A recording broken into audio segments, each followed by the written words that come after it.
Hello everyone and welcome back to my channel and don't forget to subscribe my channel. तो इस episode के start में हमें दिखाते हैं कि शूजिन यानचिन के साथ घर आती है। शूजिन की मॉम वहाँ पर आती है और कहती है कि तुम दोनों आज एक साथ कैसे आ गए। तो शूजिन कहती है कि वो बस हम दोनों गेट पर मिल गए थे और पापा कहाँ हैं। तो शूजिन की मॉम बताती है कि वो याओ याओ के घर गए हैं और शायद डिनर भी वहीं पर करेंगे। शूजिन कहती है कि मुझे बहुत ज्यादा पसीना आ रहा था तो मैं चेंज कर आती हूँ। फिर शूजिन चेंज करके आती है और उसके रूम में उसके पास एक बनी टेडी भी होता है। फिर शूजिन देखती है तो उसकी लकड़ी की मूर्तियाँ कहीं भी नहीं पड़ी होती। फिर हमें सोंगयान को दिखाते हैं जो अभी अभी अपनी टीम के साथ फायर स्टेशन वापस आता है। सोंगयान देखता है तो उसकी पॉकेट में उसका लाइटर नहीं होता। तो सोंगयान ट्रक में हर तरफ उसे ढूंढने लगता है। शूजिन भी अपनी मॉम के पास आती है और उनसे पूछती है कि मेरी लकड़ी की मूर्तियाँ कहाँ हैं। तो उसकी मॉम कहती है कि मैंने उसे बाहर फेंकवा दिया। तो शूजिन पूछती है कि क्यों। तो उसकी मॉम कहती है कि तुम चीजों से छेड़छाड़ करती हो, ये मुझे बिल्कुल पसंद नहीं है। लकड़ी के टुकड़े फ्लोर पे गिर जाते हैं और तुम्हें पता भी है वो कितना गंदा लगता है। और मुझे तुम्हारा डॉक्टर बनना बिल्कुल पसंद नहीं है, काम भी बहुत ज्यादा होता है और इस काम में कोई इज्जत भी नहीं है। ऊपर से तुम ओवर टाइम करती हो तो अपनी फैमिली का ख्याल तुम कैसे रखोगी। शूजिन अभी कुछ कहने वाली होती है कि वहाँ पर शाओ शाओ आ जाता है। तो शूजिन की मॉम कहती है कि शाओ शाओ तुम आ गए। तो वो कहता है कि जी हाँ, मैंने सोचा कि आज मैं डिनर यहीं पर कर लूँ। तो शूजिन की मॉम कहती है कि ठीक है, अब तुम यंग लोग बातें करो और वहाँ से चली जाती हैं। फिर शूजिन और यानचिन दोनों का मुंह लटका होता है। तो शाओ शाओ कहता है कि क्या हुआ, फिर से किसी को डांट पड़ी है क्या। सोंगयान को दिखाते हैं जो अपने रूम में हर तरफ अपने लाइटर को ढूंढ रहा होता है। फिर सोंगयान जानी को बुलाता है और उससे पूछता है कि ट्रैश डिस्पोजल की ड्यूटी किसकी है। तो जानी कहता है कि मेरे ख्याल से सेंदापेंग की ड्यूटी है और मैंने अभी उसे नीचे कचरा ले जाते हुए देखा है। और क्या बात है, क्या कुछ जरूरी खो गया है, मुझे बताओ, मैं ढूंढता हूँ। तो सोंगयान कहता है कि कुछ भी नहीं, मैं बस वैसे ही पूछ रहा था, तुम अब जाओ। फिर हमें शाओ शाओ को दिखाते हैं जो खाना टेस्ट कर रहा होता है और कहता है कि अगर तुम लोग अपना कुक बदलने का सोच रहे हो तो मुझे बता देना, मैं उसे हायर कर लूंगा। तो शूजिन झूठ बोलते हुए कहती है कि मम्मी आ रही हैं। तो शाओ शाओ सीधा होकर खड़ा हो जाता है। फिर वो देखता है कि मिसेस मैंग वहाँ पर नहीं होती। तो कहता है कि तुमने तो मुझे डरा ही दिया। और शूजिन से कहता है कि वैसे सबसे ज्यादा तो तुम ही उनसे डरती हो, मैंने रिसेंटली एक बार खोला है तो कल तुम दोनों वहाँ पर आना और रिलैक्स करना। तो यानचिन फिर से मॉम बोलता है। तो शाओ शाओ कहता है कि तुम भी मुझे डराना चाहते हो क्या, आंटी तो वैसे ही बहुत ज्यादा डरावनी है। शूजिन भी देख लेती है और शाओ शाओ को चुप करवाने की कोशिश करती है। तो शाओ शाओ कहता है कि वैसे वो बहुत स्वीट हैं। फिर शाओ शाओ मिसेस मैंग को देखता है और कहता है कि मैं तो इन दोनों से कह रहा था कि हमें मिले हुए बहुत वक्त हो गया है, तो मैं तो मिस कर रहा था। फिर मिसेस मैंग के बैठने के लिए शाओ शाओ चेयर को पीछे करता है और कहता है कि तुम दोनों को तो ख्याल ही नहीं होता।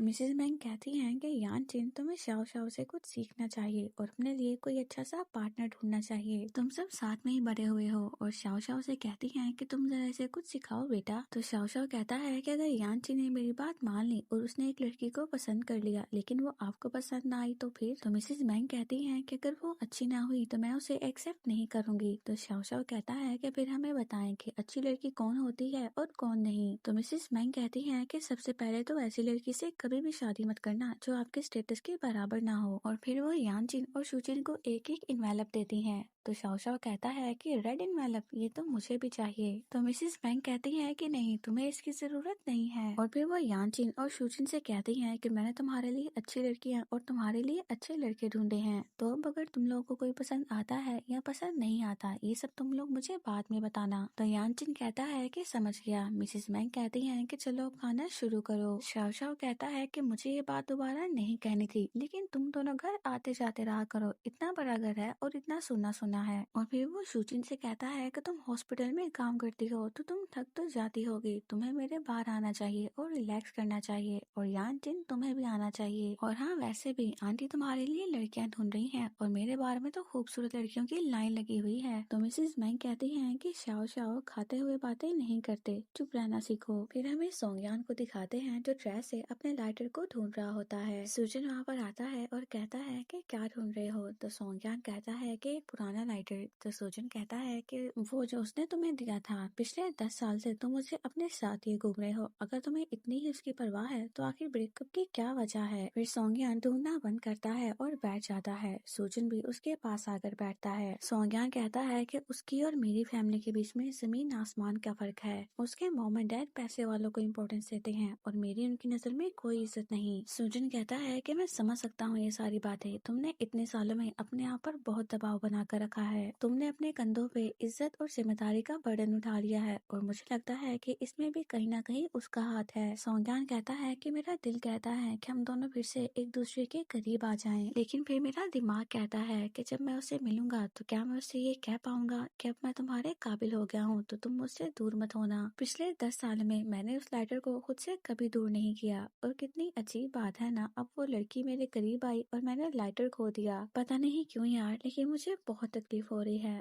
तो सूजन कहता है कि मैं नहीं जानता कि तुम दोनों के बीच में क्या हुआ है, लेकिन मैं ये कह सकता हूँ कि तुम्हें उसकी वजह से बहुत अंदर तक चोट लगी है। तो अब तो तुम मुझसे मिल चुके हो ना, तो अगर उससे मिलने की तुम्हारी दोबारा इच्छा नहीं है तो तुम उसे जाने दो। कुछ चीजें अगर खो जाएं तो उन्हें ढूंढने की जरूरत नहीं होती। अगर कुछ चीजें हमसे दूर चली जाएं तो उनका दूर जाना ही बेहतर होता है। हमें गुजरे हुए कल में जीने की कोई जरूरत नहीं है और हो सकता है कि ये ऊपर वाले का सिग्नल हो कि तुम्हें पुरानी बातें भूल जानी चाहिए और एक नई शुरुआत करनी चाहिए। फिर यानचिन को दिखाते हैं जो शूजिन के पास आता है और उसे पिक्चर्स देते हुए कहता है कि जरा मेरी मदद तो करो। शूजिन देखती है तो कहती है कि सभी अच्छी लग रही हैं। तो यानचिन कहता है कि तुम्हें नहीं लगता कि ये सभी एक जैसी ही दिख रही हैं, जैसे कंप्यूटर से इनका चेहरा पॉलिश किया हो। इनमें से कोई भी तुम्हारे आसपास भी नहीं है। और फिर शूजिन को दी हुई लड़कों के पिक्चर्स को देखने लगता है और फिर वो उनमें से जियांग यू की पिक्चर निकालता है और कहता है कि ये लड़का अच्छा है और भरोसेमंद भी है और सोंग यान से बहुत बेहतर है। तो शूजिन उसे गुस्से से देख रही होती है। तो यानचिन कहता है कि क्या हुआ, क्या मैं अपना ओपिनियन नहीं दे सकता? मैं तुम्हारे गुस्से से बिल्कुल भी नहीं डरता और तुम दोनों एक दूसरे के लिए बिल्कुल भी सही नहीं हो। लोग अपने गुजरे हुए वक्त को अच्छा सोचकर याद करते हैं और तुम्हें उससे प्यार नहीं है, बल्कि तुम्हें गुजरे हुए वक्त पर बस अफसोस है। हर इंसान की फितरत होती है ये सब कुछ सोचना। फिर शूजिन वहाँ से जाने लगती है। तो यानचिन कहता है कि इतनी रात को तुम कहाँ जा रही हो? तो शूजिन कहती है कि बार में। फिर शूजिन और यानचिन बार में आते हैं और शाओ शाओ उनका वेलकम करता है और कहता है कि मोस्ट वेलकम प्रीति डॉक्टर, बार का ऑनर आपको खुद लेने आया है। तो शूजिन कहती है कि ये मेहनत तुम अपनी गर्लफ्रेंड को बनाने में लगाना। तो शाओ शाओ कहता है कि अरे तुम ही तो मेरी इकलौती गर्लफ्रेंड हो। तो शूजिन उसे मारते हुए कहती है कि चलो बस भी करो। तो शाओ शाओ कहता है कि अरे बहुत जोर से मारा है तुमने। और यानचिन से कहता है कि बहुत बदतमीज है ये, इसे थोड़ी सी तमीज सिखाओ। तो यानचिन कहता है कि अपना मुंह बंद करो, हमें ये जगह देखनी है। तो शाओ शाओ कहता है कि जी प्रेसिडेंट मैंग, आप इस तरफ चलिए। फिर शाओ शाओ उन्हें बाहर दिखाता है और पूछता है कि बताओ फिर ये जगह तुम लोगों को कैसी लगी? मैंने यहाँ के 2 फ्लोर खरीदे हैं। ऊपर वाला फ्लोर हमेशा फुल रहता है और नीचे वाला थोड़ा सा रिलैक्स होता है। और जरा तुम यहाँ का नजारा तो देखो। तो यानचिन कहता है कि ये जगह काफी अच्छी है, मुझे लगा नहीं था कि तुम्हारा टेस्ट इतना अच्छा हो गया है। तो शाओ शाओ कहता है कि तुमसे ही तो सीखा है। और शूजिन से कहता है कि जब भी तुम फ्री हुआ करो तो यहाँ आया करो। फिर वहाँ पर वेट्रेस ये चीज सबके लिए ड्रिंक्स लेकर आती है, लेकिन जब वो यानचिन के लिए ड्रिंक रखने वाली होती है तो ग्लास उससे गिर जाता है। तो शाओ शाओ उसे गुस्से से कहने लगता है कि ध्यान कहाँ है तुम्हारा, क्या तुमने ट्रेनिंग नहीं ली थी इससे पहले? मैनेजर जल्दी से वहाँ पर आती है और कहती है कि सॉरी सर, ये न्यू है, इससे गलती हो गई। और फिर येजी को भी सॉरी कहने का कहती है। तो यानचिन कहता है कि छोड़ो जाने दो।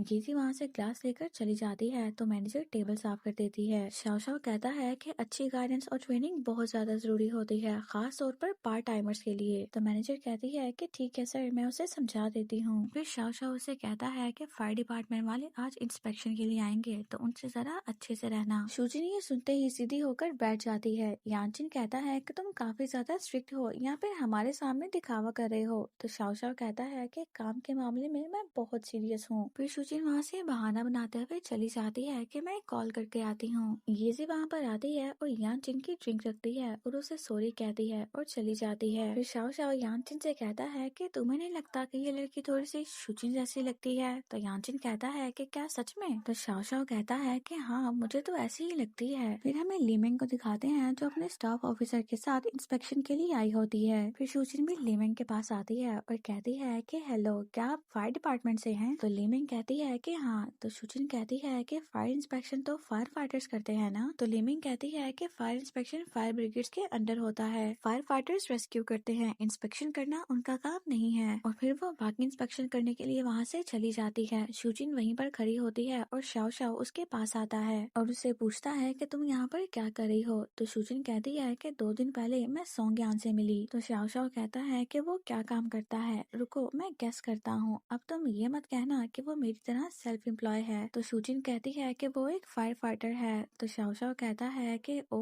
तो फिर क्या हुआ, क्या तुम दोनों ने बैठकर पुरानी बातें की, तुम दोनों की बात कैसे हुई। तो शूजिन कहती है कि उसने इग्नोर कर दिया। तो शाओ शाओ कहता है कि अब अफसोस हो रहा है क्या। शूजिन कहती है कि पता नहीं मुझे अफसोस है या फिर नहीं, जिंदगी में अफसोस ही अफसोस होते हैं, फिर चाहे हम जितनी भी कोशिश कर लें आखिर में हम मुश्किलों से नहीं बच सकते। शाओ शाओ कहता है कि इतने साल हो गए हैं तुम अभी भी उसे पसंद करती हो। तो शूजिन कहती है कि मुझे लगा था कि शायद मैं अब उसे पसंद नहीं करती। शाओ शाओ कहता है कि तुम उसे देखने के बाद खुद पर काबू नहीं रख सकती, लगता है तुम्हारे जज्बात फिर से जाग रहे हैं, तो इसका मतलब है कि तुम आज तक उसे भुला ही नहीं पाई। शूजिन सबसे ज्यादा मुश्किल यही होता है कि हम दुनिया में खुद को आगे बढ़ने से मना कर दें। मैं तुम दोनों की कहानी सुन चुका हूँ तो तुम मुझे गलत मत समझना, जो पहले नहीं हो पाया वो अब होना तो और भी ज्यादा मुश्किल है, तो अब तुम हिम्मत रखो और इतना सोचो मत, चलो हम कुछ पीने चलते हैं। तो शूजिन कहती है कि तुम जाओ मैं हाथ धोकर आती हूँ। फिर जब शूजिन वॉशरूम हाथ धोने के लिए जाती है तो वहाँ पर वो एक कपल को किस करते हुए देखती है। तो फिर उसे याद आता है कि जब वो सोंगयान के साथ बार में आई थी, एक कपल को वो किस करते हुए देख रही थी। तो सोंगयान ने उसकी आंखों पर हाथ रख दिया था और कहा था कि मत देखो।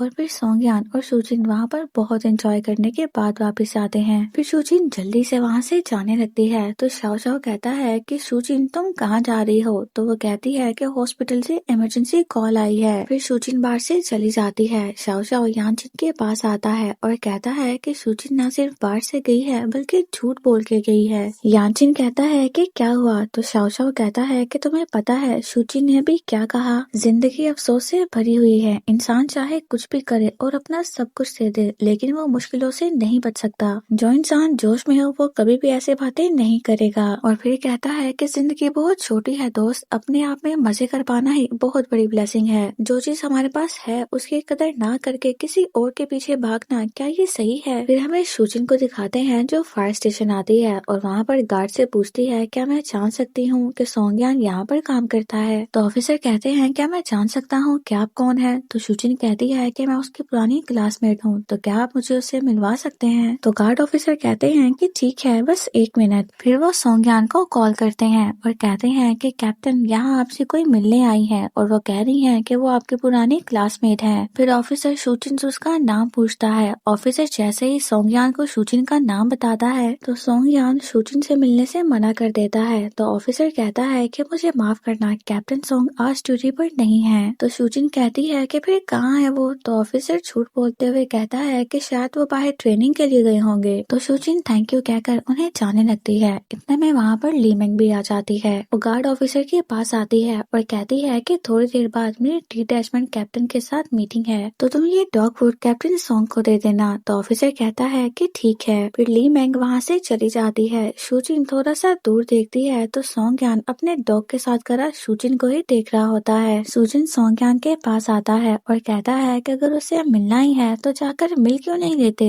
तो सोंगयान अपने डॉग के साथ लग जाता है। तो शूजिन कहता है कि तुम दोनों की काफी अच्छी बॉन्डिंग है। तो सोंगयान कहता है कि हाँ बिल्कुल, ये बचपन से मेरे साथ है। शूजिन कहता है कि ये काफी वफादार होते हैं अपने मालिक के। तो सोंगयान कहता है कि मुझे ऐसा क्यों लग रहा है कि जैसे तुम कुछ और कहना चाहते हो। तो शूजिन कहता है कि तुम भी तो काफी वफादार हो। तो सोंगयान कहता है कि गेट लॉस्ट। फिर शूजिन वहाँ से जाने लगती है। तो शूजिन कहता है क्या तुमने पक्का सोच लिया है कि तुम्हें उससे नहीं मिलना। तो सोंगयान कहता है कि उससे मिलने की अब कोई वजह नहीं मेरे पास, अब वो मेरे लिए इतनी खास नहीं। फिर शूजिन वहाँ से चला जाता है और सोंगयान बाहर को देखने लगता है कि शूजिन वहाँ पर है या फिर चली गई है। फिर नेक्स्ट डे सोंगयान अपने घर आ रहा होता है तो 2 बच्चे उसके साथ चिपक जाते हैं और कहते हैं कि आप अपने फायर ट्रक में हमें राइड कब देंगे। तो सोंगयान कहता है कि जब तुम लोग बड़े हो जाओगे तब मैं तुम लोगों को ले चलूंगा। तो वो कहने लगते हैं कि नहीं, हमें अभी जाना है, हम बड़े हो गए हैं। फिर सोंगयान उन बच्चों को मिस्टर जाओ के पास छोड़ते हुए घर आ जाता है। फिर सोंगयान अपनी आंटी को आवाज देता है तो वो कहती है कि तुम आ गए और तुमने खाना खाया है या फिर नहीं, और ये तुमने इतना सामान क्यों पकड़ा हुआ है। तो सोंगयान कहता है कि कुछ नहीं, मैं बस थोड़े से फ्रूट्स लेकर आया हूँ। फिर सोंग्यान नूडल्स खा रहा होता है तो उसकी आंटी उससे पूछती है कि ये कैसा है। तो सोंग्यान कहता है कि बस यही तो मिस कर रहा था मैं। फिर आंटी कहती है कि शूजिन वो तुमसे मिलने आई थी। सोंग्यान कोई भी शॉकिंग एक्सप्रेशन नहीं देता तो वो कहती है क्या तुम मुझसे पहले से मिल चुके हो। तो सोंग्यान कहता है कि हाँ। आंटी उससे पूछती है क्या तुम भी उससे प्यार करते हो। तो सोंग्यान कहता है कि मैं उससे उतनी ही नफरत करूंगा।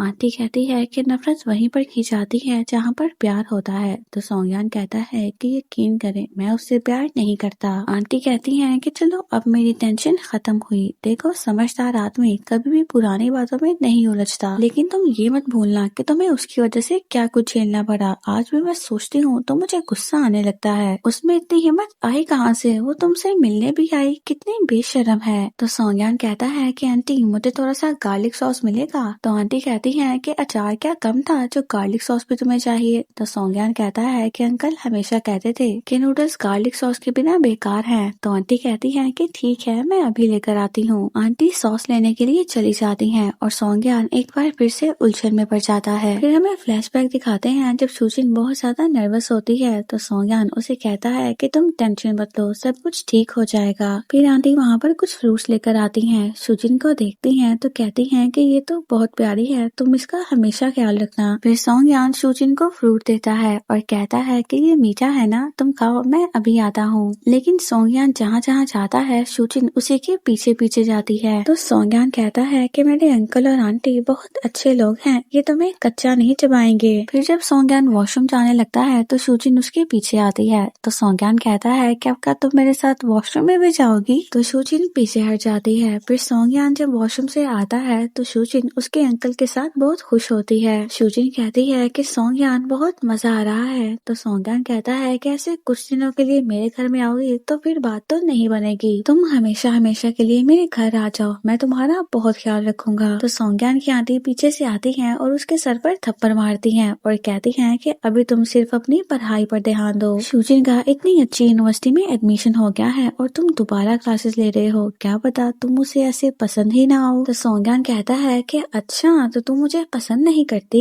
तो शूजिन दूसरी साइड को मुंह कर लेती है। तो सोंग्यान बार बार पूछता है तो शूजिन कहती है कि हाँ मैं पसंद नहीं करती। तो सोंग्यान कहता है कि जरा मेरी तरफ देखकर तो बोलो। फिर यूं ही वो दोनों एक साथ आकर बैठते हैं। शूजिन कहती है कि तुम्हारे अंकल और आंटी बहुत ज्यादा अच्छे हैं और तुम्हारा ये छोटा सा आंगन भी बहुत अच्छा है। अगर ऐसा आंगन मेरे घर में होता तो मैं तो हमेशा अपने घर पर ही रहती और कहीं भी ना जाती। फिर हमें दिखाते हैं कि जब शूजिन सोंग्यान से मिलने के लिए आती है, सोंग्यान शूजिन के लिए पॉप्सिकल लेकर आता है तो कहता है कि जल्दी से खा लो वरना ये पिघल जाएगी। तो शूजिन कहती है कि नहीं मुझे पॉप्सिकल नहीं पसंद। तो सोंग्यान उसे खोलता है और कहता है कि अरे तुम एक खाकर बीमार नहीं हो जाओगी, ये लो इसे खाओ। सोंग्यान शूजिन के हाथ में पॉप्सिकल पकड़ाता है तो शूजिन उसे नीचे फेंक देती है। फिर शूजिन अपनी मॉम की तरफ देखती है। सोंग्यान देखता है तो कहता है कि तुम्हारी मॉम की कार वहाँ पर क्या कर रही है, चलो हम यहाँ से चलते हैं। तो शूजिन सोंग्यान को रोकती है और कहती है कि सोंग्यान तुम आइंदा मुझे कभी मत ढूंढना, मैं तुम्हारे साथ टाइम पास कर रही थी, लेकिन अब मैं समझ गई हूँ हम दोनों कभी भी एक नहीं हो सकते और आगे भी हमारे रास्ते अलग ही रहेंगे और अगर तुम आगे भी ऐसे ही मजाक में जीते रहे तो तुम जिंदगी में कुछ नहीं कर पाओगे। तो सोंग्यान कहता है कि शूजिन क्या तुम्हारे घर वाले हमारे रिश्ते के खिलाफ हैं। तो शूजिन कहती है कि कोई खिलाफ नहीं है, मैं अब तुमसे झूठ नहीं बोलना चाहती, जब नयापन खत्म हो गया तो सब कुछ बोरिंग लगने लगा। तो सोंग्यान कहता है कि मुझसे सच कहो शूजिन, तुम्हारे घर वालों ने मुझे ये सब कुछ कहने के लिए तुम्हें फोर्स किया है ना। तो शूजिन कहती है कि नहीं मुझे किसी ने फोर्स नहीं किया। शूजिन सब कुछ रोते हुए कह रही होती है और कहती है कि अब मैं तुमसे झूठ नहीं बोलना चाहती, तुम्हारा घर बहुत छोटा है और वो मुझे बिल्कुल पसंद नहीं और दोबारा कभी कांटेक्ट करने की कोशिश मत करना। फिर शूजिन भागते हुए वहाँ से चली जाती है। जब शूजिन कार में बैठकर जा रही होती है तो सोंग्यान उसकी गाड़ी के पीछे पीछे भागता है और कहता है कि शूजिन रुक जाओ, तुम मेरी बात सुनो। शूजिन सोंग्यान को ऐसे पीछे आता हुआ देखकर रो रही होती है और उसकी मॉम स्माइल कर रही होती है। फिर सोंग्यान भी भागना बंद कर देता है। फिर सोंग्यान शूजिन के घर जाता है और विंडो के ऊपर लिख कर आता है कि मैं तुमसे सिर्फ एक बार बात करना चाहता हूँ, मैं नीचे तुम्हारा वेट कर रहा हूँ, आ जाओ। फिर सोंग्यान नीचे बैठा हुआ शूजिन का वेट कर रहा होता है और रात से सुबह हो जाती है लेकिन शूजिन वहाँ पर नहीं आती और सोंग्यान वहाँ बैठा हुआ रो रहा होता है। फिर हमें सोंग्यान को दिखाते हैं जो बर्तन धो रहा होता है और ये सब कुछ सोच रहा होता है। फिर शूजिन को दिखाते हैं जो डायरेक्टर लियू से मिलती है। डायरेक्टर लियू से पूछते हैं कि हॉस्पिटल में सब कुछ ठीक तो जा रहा है ना। तो शूजिन कहती है कि जी हाँ। शूजिन की मॉम की डायरेक्टर लियो के साथ जान पहचान होती है, तो इसलिए वो शूजिन का पूछते रहते हैं और तो और शूजिन की मॉम से ये अच्छा खासा पैसा भी लेते हैं। तो डायरेक्टर लियो कहते हैं कि अगर कोई भी परेशानी हो तो तुम मेरे पास आ जाना। तो शूजिन कहती है कि नहीं, सब कुछ ठीक है। तो डायरेक्टर लियो कहते हैं कि अच्छी बात है, 2 दिन पहले तुम्हारी मॉम से मेरी मुलाकात हुई थी, उन्हें मेरी तरफ से हाय कहना। फिर चीफ शू भी लिफ्ट से बाहर आते हैं। डायरेक्टर लियो उन्हें बुलाते हैं। चीफ शू जब इन दोनों को एक साथ देखते हैं तो कुछ भी कहे बगैर वहाँ से चले जाते हैं। डायरेक्टर लियो कहते हैं कि इसे देखकर तो ऐसे लगता है जैसे इसने किसी का उधार लिया हो और वापस न कर रहा हो। फिर शूजिन कहती है कि अब मैं भी चलती हूँ और शूजिन वहाँ से चली जाती है। फिर हमें न्यूज का सीन दिखाया जाता है जो बताती है कि बारिश के लिए रेड अलर्ट जारी किया गया है। आज रात से लेकर सुबह तक बहुत तेज बारिश होगी और ट्रैवलर से कहा गया है कि ट्रैवलिंग करते वक्त वो अपनी सेफ्टी का ख्याल रखें। फिर फायर स्टेशन का सीन दिखाते हैं जहाँ पर बारिश की वजह से उनकी ट्रेनिंग भी रोक दी जाती है। सभी बहुत ज्यादा खुश हो जाते हैं। फिर सूजन को दिखाते हैं जो सबसे कह रहा होता है कि सारे सामान की अच्छे से इंस्पेक्शन करो और जैसे ही सब कुछ साफ हो जाए उन्हें ट्रक में रख दो। फिर ज़ेंदाबेंग भी वहाँ पर आता है और सूजन से कहता है कि बारिश की वजह से आग लगने का खतरा कम हो जाता है ना। तो सूजन कहता है कि अक्सर बारिश आग से भी ज्यादा खतरनाक होती है। वो लोग अभी अपने गीले कपड़ों में ही होते हैं। तो सूजन कहता है कि अपने कपड़े चेंज कर लो इससे पहले कि ठंड लग जाए। फिर सूजन सोंगयान को कॉल करता है और कहता है कि मुझे तो लगा था कि तुम्हारी छुट्टी का दिन। तो सोंगयान कहता है कि मुझे पता था, इसलिए मैं पहले ही वापस आ गया हूँ। फिर सोंगयान भी सूजन के पास आता है। तो सूजन कहता है कि मुझे बिल्कुल अंदाजा नहीं था कि छुट्टियां शुरू होने से पहले ही खत्म हो जाएंगी। फिर हमें हॉस्पिटल का सीन दिखाते हैं जहाँ पर बारिश होने की वजह से बहुत सारे एक्सीडेंट्स हो रहे होते हैं। डॉक्टर लीना भी सूजन को कॉल करती है और उसे बताती है कि बारिश की वजह से बहुत सारे इमरजेंसी केस आ रहे हैं और चीफ शू ने कहा है कि सबको ड्यूटी पर आना है। हमें सूजन को दिखाते हैं जो जल्दी में हॉस्पिटल जा रही होती है, लेकिन उसकी गाड़ी पानी में जाकर रुक जाती है और गाड़ी के टायर्स भी पानी में डूब जाते हैं। सूजन अपना सामान लेकर बाहर निकलने वाली होती है कि उसकी गाड़ी से दूसरी गाड़ी टकरा जाती है और फिर टक्कर की वजह से सूजन की गाड़ी का डोर भी ओपन नहीं होता। फिर सूजन की गाड़ी यूं ही पानी में बहती बहती आगे जाने लगती है। सूजन की गाड़ी में पानी आने लगता है और डोर भी ओपन नहीं हो रहे होते। तो सूजन 119 पे कॉल करती है और उन्हें बताती है कि मेरी गाड़ी पानी में डूब रही है, दरवाजा भी नहीं खुल रहा और विंडो तोड़ने के लिए मेरे पास कुछ है भी नहीं, तो अब मुझे क्या करना चाहिए। फिर वो सूजन से उसकी लोकेशन पूछते हैं। सूजन बताती है तो वो कहते हैं कि हमारे फायर फाइटर्स इसके पास ही हैं, आप अपना मोबाइल ऑन रखिएगा, वो बस आते ही होंगे। पानी बहुत तेजी से सूजन की गाड़ी के अंदर आने लगता है। सूजन भी डरने लगती है और उसका मोबाइल भी पानी में गिर जाता है। सूजन उसे ढूंढने की कोशिश करती है लेकिन उसे मोबाइल नहीं मिलता। काफी हद तक सूजन की गाड़ी पानी में डूब जाती है। सूजन चिल्लाने लगती है कि कोई है तो मेरी हेल्प करो। फिर सूजन के ऊपर टॉर्च लाइट पड़ती है तो सूजन चिल्लाने लगती है कि मैं यहाँ पर हूँ, मुझे बचाओ। फिर सोंगयान वहाँ पर पहुँच जाता है, विंडो तोड़ने की कोशिश करता है लेकिन पानी ज्यादा होने की वजह से विंडो नहीं टूटती। फिर सोंगयान गाड़ी को पीछे की तरफ धक्का लगाता है जहाँ पर पानी कम होता है। फिर सोंगयान विंडो तोड़ता है और देखता है तो गाड़ी में सूजन होती है। उसे कहता है कि बाहर आओ। सोंगयान सूजन को विंडो से बाहर निकालता है और उसे उठाकर लेकर जा रहा होता है। सूजन ने सोंगयान को पकड़ा होता है तो सोंगयान कहता है कि अपना हाथ हटाओ। तो सूजन और भी क्लोज होते हुए उसे पकड़ती है। सोंगयान कहता है कि मुझे छोड़ो नहीं तो पानी में फेंक दूंगा और फिर वो सूजन को नीचे उतार देता है। फिर सोंगयान सूजन के लिए कपड़े मंगवाता है और सूजन से कहता है कि तुम्हें पता भी है ना कितनी तेज बारिश हो रही है, 1 घंटे में कितने सारे एक्सीडेंट हुए हैं, उसके बावजूद तुम सबवे से आई, दिमाग खराब हो गया है तुम्हारा, अगर तुम्हें कुछ हो जाता तो तुम घर से क्यों निकली। तो सूजन कहती है कि हॉस्पिटल से इमरजेंसी में कॉल आया था। फिर फायर फाइटर कपड़े लेकर आता है तो सोंगयान उसे सूजन को देता है और कहता है कि खुद को कवर करो और किसी सेफ जगह पर जाओ। सूजन कहती है कि इतनी कोशिश तुमने मुझे बचाने के लिए की, ये खतरनाक थी। तो सोंगयान कहता है कि अगर तुम्हारी जगह कोई जानवर भी होता मैं तब भी यही करता। फिर सोंगयान वहाँ से चला जाता है और सूजन भी फायर फाइटर का कोट पहनते हुए वहाँ से हॉस्पिटल के लिए निकल पड़ती है और फिर यहीं पर एपिसोड 3 कंप्लीट हो जाती है। See you in the next episode.